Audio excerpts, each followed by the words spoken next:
But one more thing, so this is a very nice cow patty. I like that some of these patties are really big.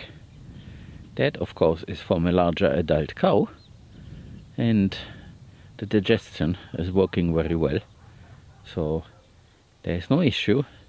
And this is a carpet of biomass, so that's very positive. And just to continue that topic, here is one where the magpies and other birds have been scratching it. So even without poultry, all the cow patties eventually gets scratched and distributed, because the magpie is also eating whatever the fly lays in there. So they perform the very same function, and of course there are many birds around here, especially the magpies, but there are also others, because of the cow patties and the cows. So this all belongs together. So the function that chicken usually do when you make them follow the cows, that function is there. I can't stop showing you things along the way. So here this animal path, which is next to the easement, is full of Bermuda grass. Of course it's not in a abundant form, but it has been growing before there was nothing. This is a very hardy plant, and it just shows up, and with a little bit of water it definitely conquers the place. And by the way, in a very distance I hear a thunderstorm, but it is not around here. I did not bring any rain protection because I looked around and there is no risk. But what I can also show you here, let me zoom in a little bit, that it is getting greener in here. The gate to this area is open. They could go in there, but it is probably too short. But they have been in here for quite some time, and now that they are roaming elsewhere all around, they leave this alone. Yeah, you can see that there are green circles around the trees as usual, and see there, definitely the effect of the rain and the sun. This here is a very good example. So that is the circle where we fed them straw, and this holds the moisture for longer. There are seeds in there, and you see what comes up. As I mentioned in another video, we moved all the wires to the highest point so that the animals can go underneath. So we do not controlling the roaming in this area, regardless of what type of fence posts we have set in the past, because the idea is let them roam for a while, eat whatever is available. As you can see here, there is quite a bit of Bermuda grass, and they have been in here grazing, and they also leave their manure, so that's perfectly fine. So one could say that this area recovers just by grazing, because at least the Bermuda grass is there. Given a little bit of rain, it will fill the area, which is a very, very good thing. So basically the missing part is rain in the summer, and then this area, by ranching, could recover. But of course I think there is a faster way, so we are not going back to this method, because there are too many other things that do not make this a recommended course of action. But this is a very nice patch. Of course there are things that I don't like. This is like plant, but the Bermuda grass definitely is growing in here, thanks to a few raindrops. So this makes a huge difference. Before, that was completely barren soil with nothing growing, and the Bermuda grass never was that abundant like it is at the moment. So this is definitely a first. And at our neighbor's place all around, I cannot show you this amount of Bermuda grass. So we're definitely looking at some sort of recovery that is happening just by letting the natural elements interact. So this is very interesting. But again, we will keep a few cows, but they are to make compost for the trees. We are not growing a herd again, because there is the commercial part. There is no good way to sell cattle beef or beef, because the way how things are. And unless we would be able to slaughter ourselves and do the whole processing, the whole value stream under our control in our facility, it makes no sense. And I'm not risking basically the homestead on such an endeavor. There are smarter ways. But further down the line, maybe we make a detour, and then we can come back to this. But for the time being, we will grow a forest, and I see this as a 10-year investment.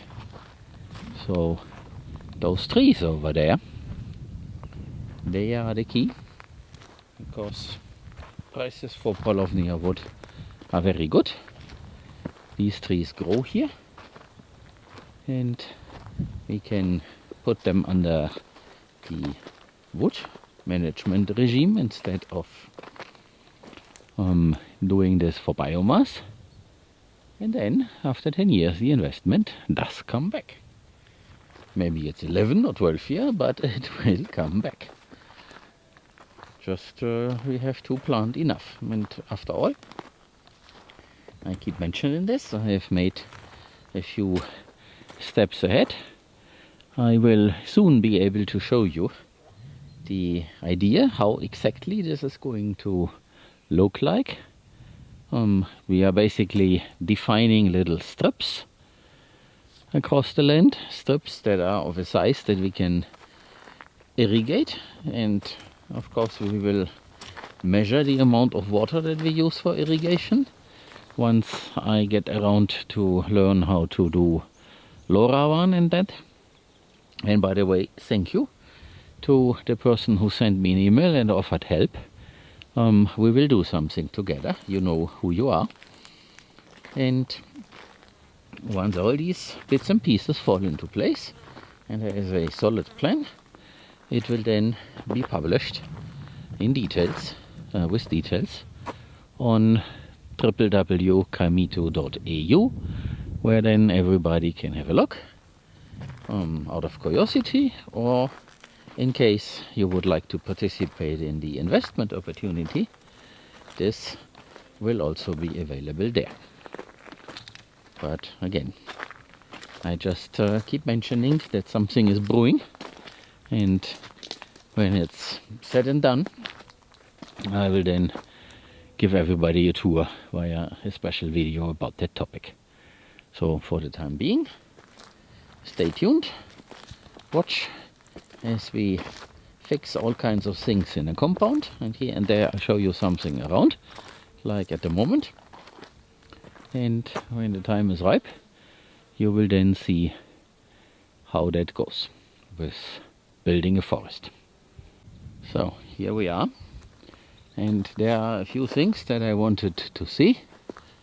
The first obvious thing is that our cows have been here, and they have been scratching and biting off a little bit of these Paulownia trees. That is okay, because we were not able to fence this off, and after all these trees here are for biomass. I'm not sad or disappointed. The good thing is these trees now have a 3-year-old root system, so they're definitely more stable. If they were just 1 year old, that of course would be a huge issue. And the fact that there are so many branches coming out of that root system there is because that tree has been attacked a few times. So it just grows back. And in this case, that is what I want. So don't get me wrong. This tree is to be here to produce biomass by leaves and branches. And if it gets bitten off, destroyed a little bit, it doesn't matter because it will always grow back. The purpose here is not to have a very nice trunk for wood. So this is a positive thing. There is no problem. Let me climb up here with you and see how that looks like. Oh, this is a little bit difficult because it is dry and slides easily. So here you see a little bit more damage, but that's nothing bad, like I said, because this will decompose and add nutrients to the soil, and the tree will continue growing. So here you can see this is actually a very good example. So here, and by the way, they are hollow on the inside. So here you can see that all these branches have been destroyed, and also that one, but the tree came back here, and this is now the main trunk, and the leaves are back and everything is okay. So it can grow very, very tall, just like that. But I also see another thing, and that is also one reason why I wanted to come here. You see there's a yellow leaf, and the others also have some yellow leaves, just like the ones that are in the compound. And I looked this up a little bit. Paulownia trees can also get yellow leaves when there is a temperature shock, because as you can see there is water. So I don't think that with a 3-year-old root system these now pretty big trees have a water issue. But the temperature shock might be, because we went from a day maximum of 20 or 17 to 35 within 2 days at max. And maybe that is something that the tree didn't like. Not all of them have this, but most. Well, you see, in there, they are yellow and kind of dying, so the tree probably decides, okay, that leaf needs to go. But all the others have the perfect color and they are big. So I am leaning towards temperature shock instead of lack of water, which also means that I should not overwater them that we have across the house in the compound. If you look at this one here, the leaves there at the top, they are very, very big. And there is water, and these trees definitely have their roots in that water bubble that is right underneath where I'm standing and where they are sitting. So I don't think that this is water related. So let's walk around this very big one here and show you more. So you see, there is the same picture. Let's also have a look at that swale. Yeah, see, there is even more standing water, and we have not turned on the pipe, so that is left from a rain event. And you can also see that they have been pruning, but of course they prune in a very harsh way. But then that is also what happened to the oak trees. That is why the oak trees have nothing at the bottom, and then the leaves start all at the same height, because that is the height where a cow can reach up to. So here there is a little bit, but if there's nothing else, they will nibble that off. And here is more evidence. They have also been eating from that Sudan grass. I would assume that it has been tall enough to not be toxic, and after all, the quantity makes the poison, so this should not be a problem. But there's water, definitely, and that also means that these trees here have their feet inside of the water. So here, tall one, some yellow leaves, and that one that was making a branch close to the bottom now doesn't have it anymore, because they have been added. So this is now getting a clean trunk. Same way as we would do this manually. You see, that is the trunk, and it is clean except there at the bottom. Of course, as this continues to grow, this might get incorporated, because the tree is not pushing this up. This stays there, but it grows outwards. So eventually I would think that this gets incorporated into the trunk, or maybe leave a knot there. So for wood, maybe not so perfect, but then look at the rest. The rest looks pretty good. Oh, maybe I should go to the other side, so that the light is better. Yeah. Maybe this way you can see a little bit more. It's a difficult and challenging situation for the camera, but that is how a Paulownia eventually looks like when the crown is above a clean trunk. So, to me, for this purpose here, there is nothing wrong with what you see. And here is the same case. There are multiple trunks, because the tree was attacked in the past, comes back and is now providing biomass and shade. So this system is working, and if my theory is right, that the yellow leaves are because of the temperature shock, then there's absolutely nothing wrong here. So here's the same thing. They nibbled on those trees, destroyed a little bit, so we can come here with a machete and chop it up, because they will not do cleanup. As you can see, they just leave it here. But the tree is still there. And the smaller ones are less affected. It's like the cow knew not to overdo it.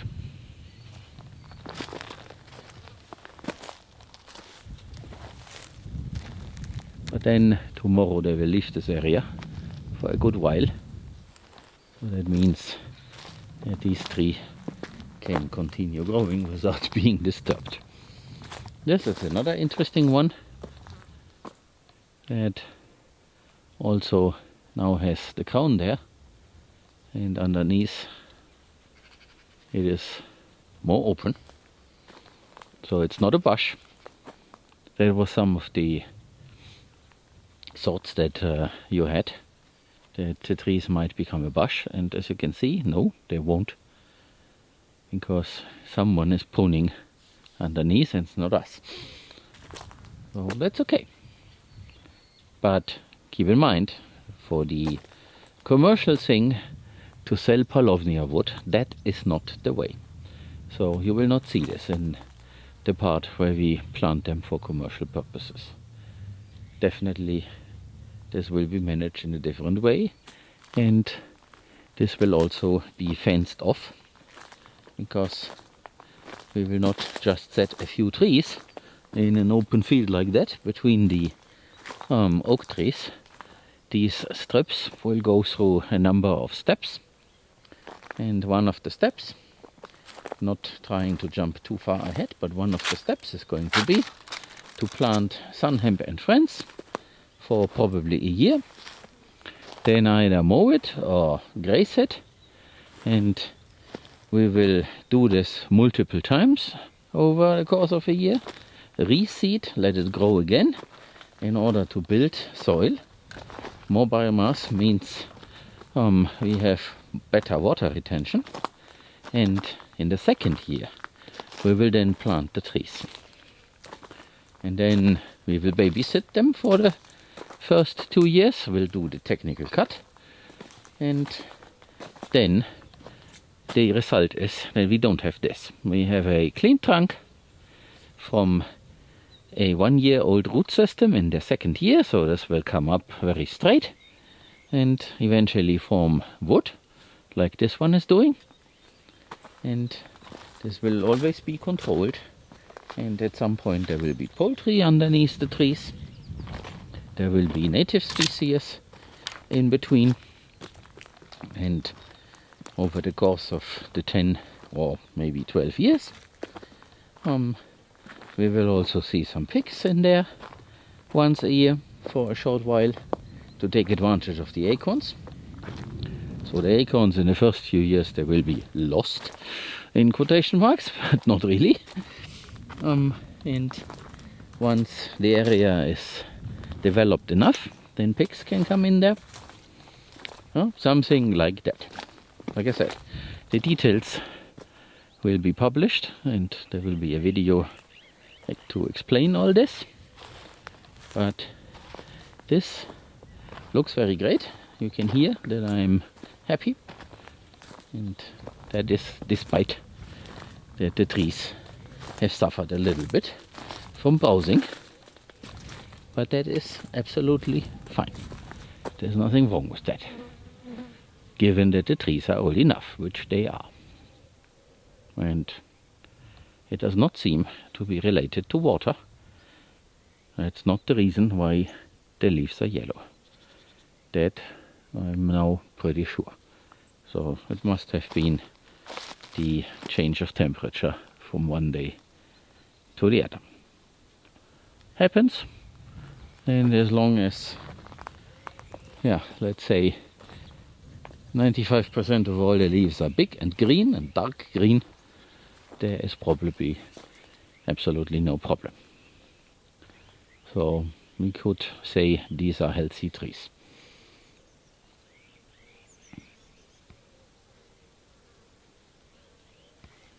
There's something else that you can see clearly here in this case, and I'd like to mention it. You can see the hoof prints. So the sun creates a crust on top of the soil, and when it then rains, it takes a while before it can infiltrate, and the cows with their hoofs break it up, and now there are little channels where water can stay for a little bit longer and then infiltrate. So this is the beneficial effect of keeping animals around, and why you can use them to make a desert fertile again, given that there is some rain. Because if it never rains, then you have to do something else. But if there is some rain that does not infiltrate, that is how you can help this and change. Of course, this only works in an arid region, as I happen to think. So I don't think that this is a method that works equally well in a temperate climate. There's also something, let me offer an opinion. I am following a little bit what Alan Savory is doing, and I believe a lot of people get him wrong for many different reasons. And all these people who criticize his work and what he says, they have no experience in arid regions. they live in places where it rains all the time. So there, things work in a completely different way. But in an arid region, and we are in such an arid region, the ruminants, they definitely fulfill a purpose, an important one, like breaking up the crust on top of the soil so that water, when it falls, can infiltrate. And this disturbance helps, for example, this guy here, the Bermuda grass. Because when the soil is a little bit loose and there's a little bit of water, it's a C4 plant, so it makes very efficient use of water and also the sun. It grows like crazy. So this soon, with a little bit of water, gets this area completely green. And then the soil will be cooler, and because of that it grows even better, and other plants can also establish themselves. But this is not the same mechanism as it would be in a temperate climate, where every second week it pours and people complain about the bad weather. And like sunshine, we have an abundance of sunshine, except this year, and people are already complaining. But the rain is very important. So kind of the perfect situation is 2 days of sun, and then a day of rain, and then 2 days of sun again, and so on. That would be perfect. And as I recently learned by a very remarkable event, I am talking about that rescue of 4 little kids that survived 40 days in a Colombian jungle. It was very remarkable, and I have some family connection to Colombia, therefore of course I'm following this, and having lived in Panama I also have an idea about the rainforest.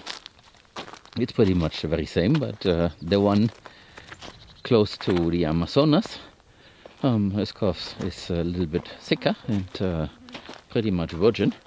So the point is, down there it rains 16 hours a day, and of course when it rains so much and close to the equator, there is a lot of heat, a lot of sunshine, so that creates that rainforest, that tropical rainforest. Again, it's a different climate, but you can clearly see what the interaction between sun, rain, plants, soil and animals looks like in different areas of this planet. And if we had more rainfall here, given the heat, this would certainly be very lush. But that is an anomaly, but maybe it's the new normal, that we have quite a bit of rain during summer.